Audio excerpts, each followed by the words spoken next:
Doug Robertson. I'm a teacher in America, in Oregon, which is on the correct side of the country for those of you keeping score.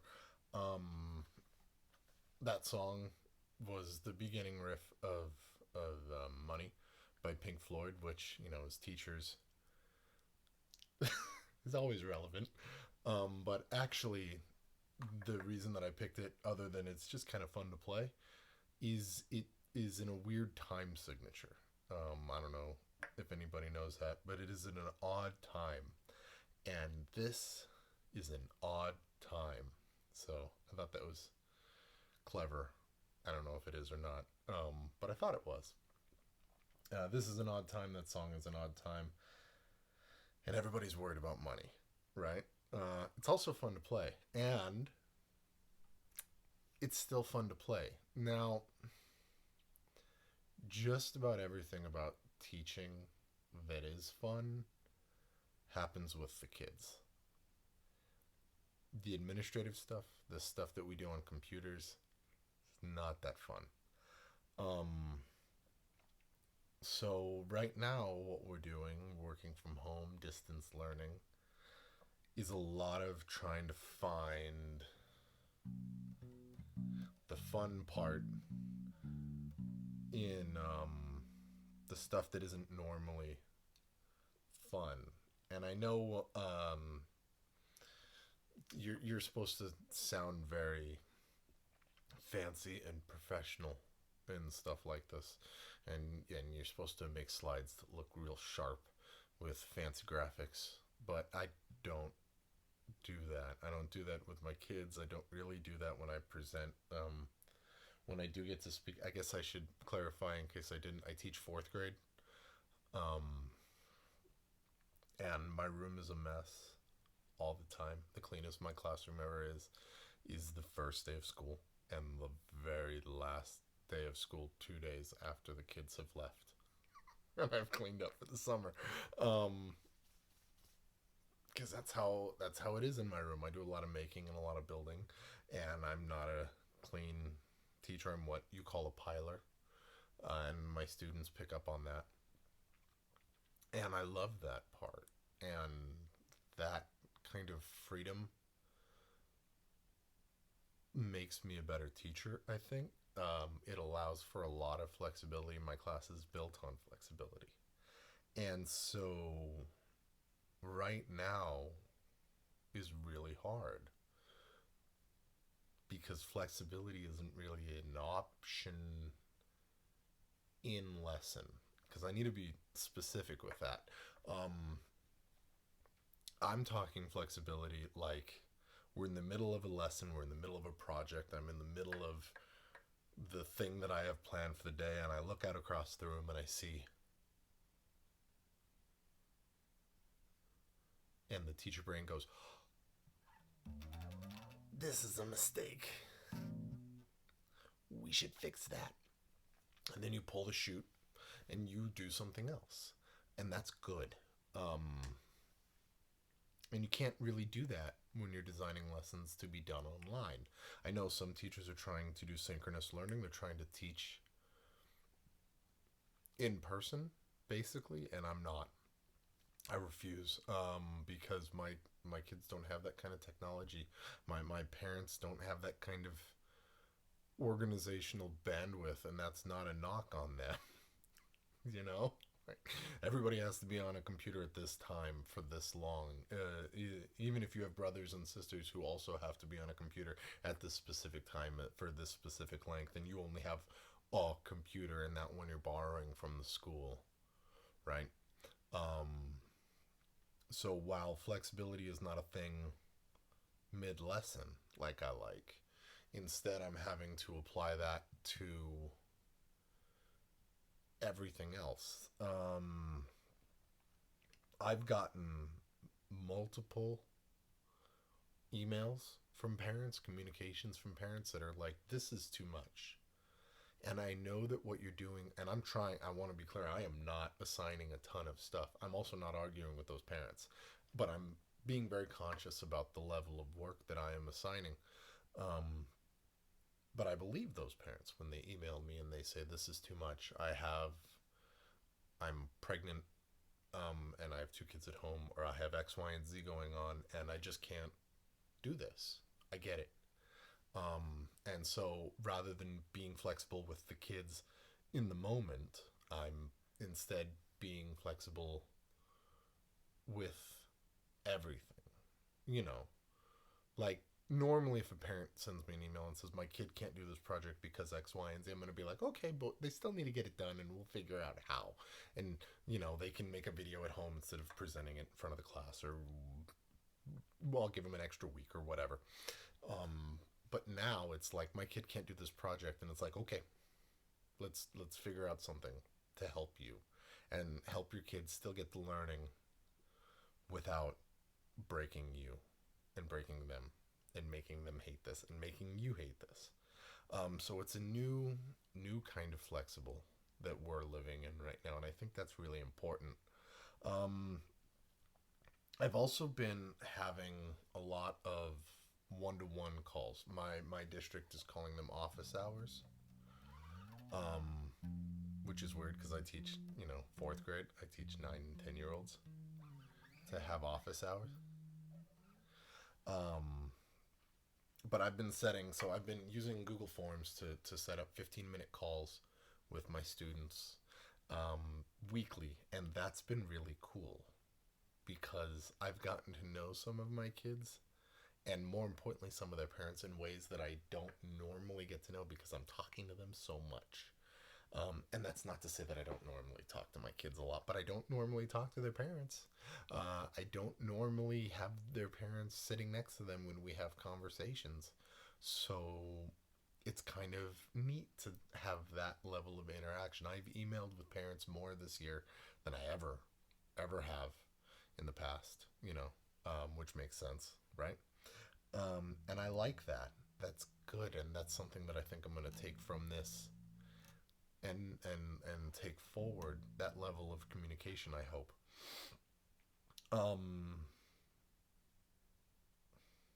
I have notes for what I wanted to say because I didn't want to make a slide, a normal slide. I wanted to do this because I didn't see anybody had made a video yet.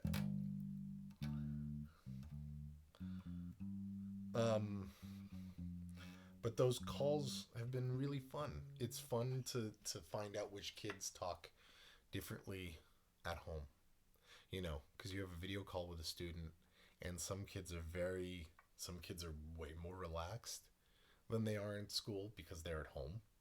So the lines have blurred as far as like, you're my teacher, so I talk to you this way, but I'm in my living room and you're in my house. So I'm not going to talk to you because it's not school, it's home. Um or some kids get real quiet. It's like when a kid runs into you at the supermarket and they look at you like you're an alien. Like, you don't belong here. You live at school. Why are you here? And you get real short answers, even from kids who are normally loquacious. I've got a couple of kids who I'm asking them questions online, and I have to be very cognizant of, if I ask you a yes or no question, I get a yes or no answer, and that's all. Uh, I can hear their parents laughing in the background of those calls. When I'm like, "Are you reading?" Yes. "Are you enjoying your book?" Yes. "What book are you reading?" "Harry Potter." I need to ask better questions. This is my fault. This is absolutely on me. Um, and that's good for me too. So I think if I was trying to, I don't even know. Um, we're all making it up as we go right now, I think. And I think accepting that and being cool with that is important. Um, and just trying to find the way through it.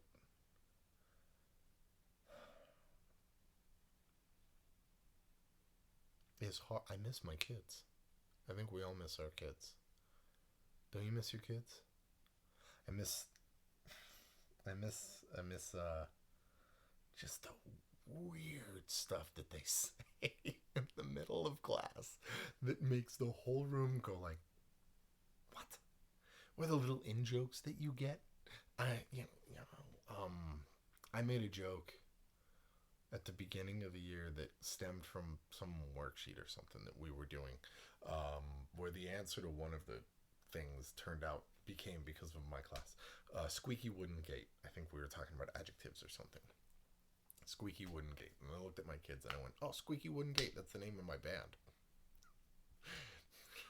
Because you say stuff like that, you just toss it off, right?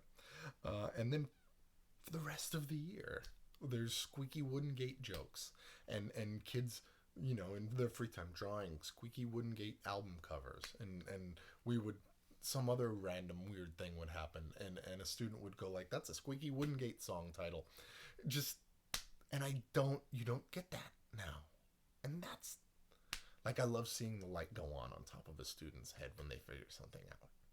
And I love being there and hearing myself say something on accident that turns that light on. I love seeing them building things and watching something go from a pile of cardboard into a thing, and all of the light bulbs that happen along the way. But I also really love, "Hey, Mr. Robertson, that's a squeaky wooden gate song."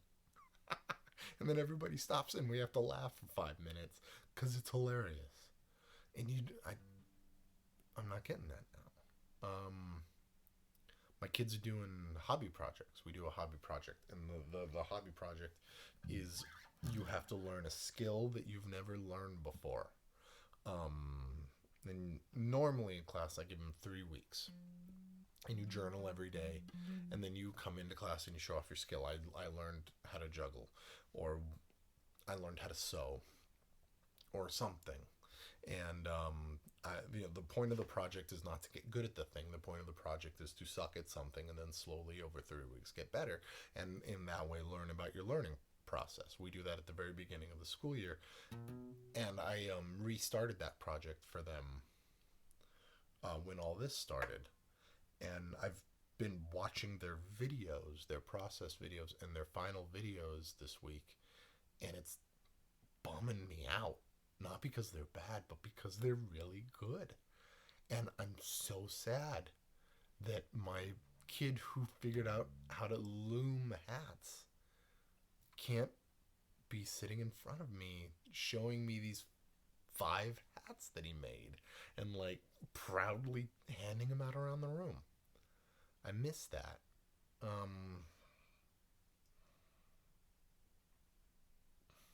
But at least we have video, right?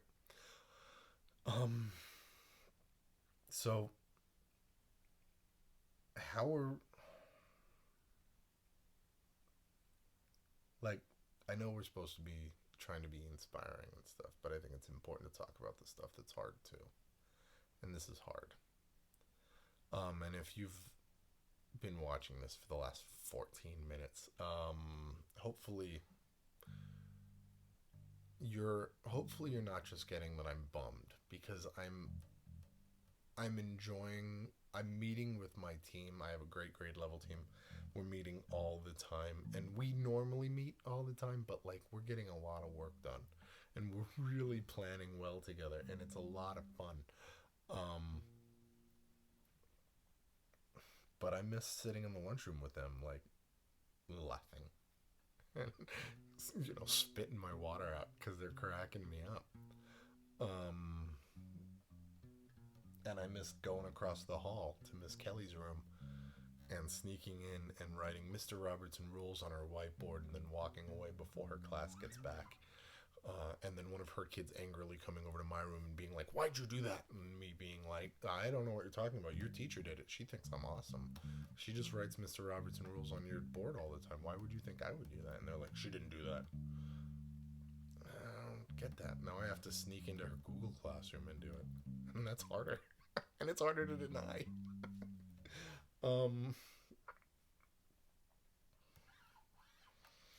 I don't know. Share weird music videos with your kids. Post an OK Go video on your classroom, Google Classroom. Post a Muppet video.